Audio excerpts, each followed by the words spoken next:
పట్నం బతుకొచ్చిన వాళ్ళకు చాలా మందికి 2 ఓట్లుంటాయి. ఒకటి ఊర్లా, ఇంకోటి హైదరాబాద్లా. సర్పంచ్ ఎన్నికలకు ఆడ ఓట్లేస్తారు, అసెంబ్లీ ఎన్నికలప్పుడు ఈడ ఓటేస్తారు. కుదిరితే ఊరికి పోయి కూడా ఈవీఎంలా కట్టుకొత్తొస్తారు కొందరు. మున్సిపల్ ఎన్నికలల్లో ఈడ, ఎంపీటీసీ జెడ్పీటీసీ ఎన్నికల్లో ఊర్లో ఓట్లేసుడు నడుస్తుంటది. గసొంటి గుర్తుపట్టి 17 ఎన్నికల సంఘపోళ్ళు తీసేస్తూనే ఉంటారు. అట్లా కూడా దొంగోట్లు వేసేటోళ్ళు వేస్తూనే ఉంటారు. కానీ గీళ్ళ ముచ్చటైతే చిత్రమే. దేశంలా ఎవ్వరైనా ఒక్కసారే ఏలుకు ఇంకంటించుకుంటారు. కానీ గీ ఊరోళ్ళు 2 మాటలు ఓట్లేస్తారు. 10 రోజుల కింద మహారాష్ట్రలో ఓటేస్తే 13 నాడు మనతానేస్తున్నారు. ఓటర్ కారెట్లు సుత 2 ఉన్నాయి. మహారాష్ట్ర తెలంగాణ బార్డర్లున్న పరందోలిలా ఏండ్ల కమానం ఇట్లనే నడుస్తుంది. 30 సంవత్సరాల నుంచి వేస్తూనే ఉంటున్నాం.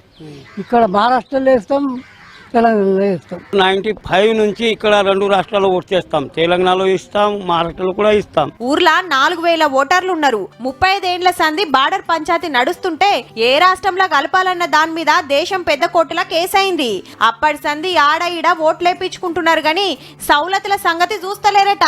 ఎలక్షన్ టైం కి వచ్చి ఇక్కడ జస్ట్ ఓట్లు అడిగి వెళ్ళిపోతారు అన్నట్టు. తర్వాత ఇక్కడ ఈ ఏరియాలో ఎవరు పట్టించుకోరు. हम लोगों को पट्टे नहीं है, हम लोगों को आने जाने को रोड नहीं है, हम लोग को खाली राशन मिलता है और कुछ ये नहीं है, सहूलती ज्यादा. రేషన్ బియ్యం ఇస్తున్నారు గాని రోడ్లు లేవు, దావకండ్లు లేవు. కేసీఆర్ సార్ సర్కార్లా భూమి పట్టాలు ఇస్తామని ఓట్లేపించుకొని 10 ఏండ్ల సంధి ఎవ్వరికి ఇయ్యలేదు అనుకొస్తుంది గీ అక్క.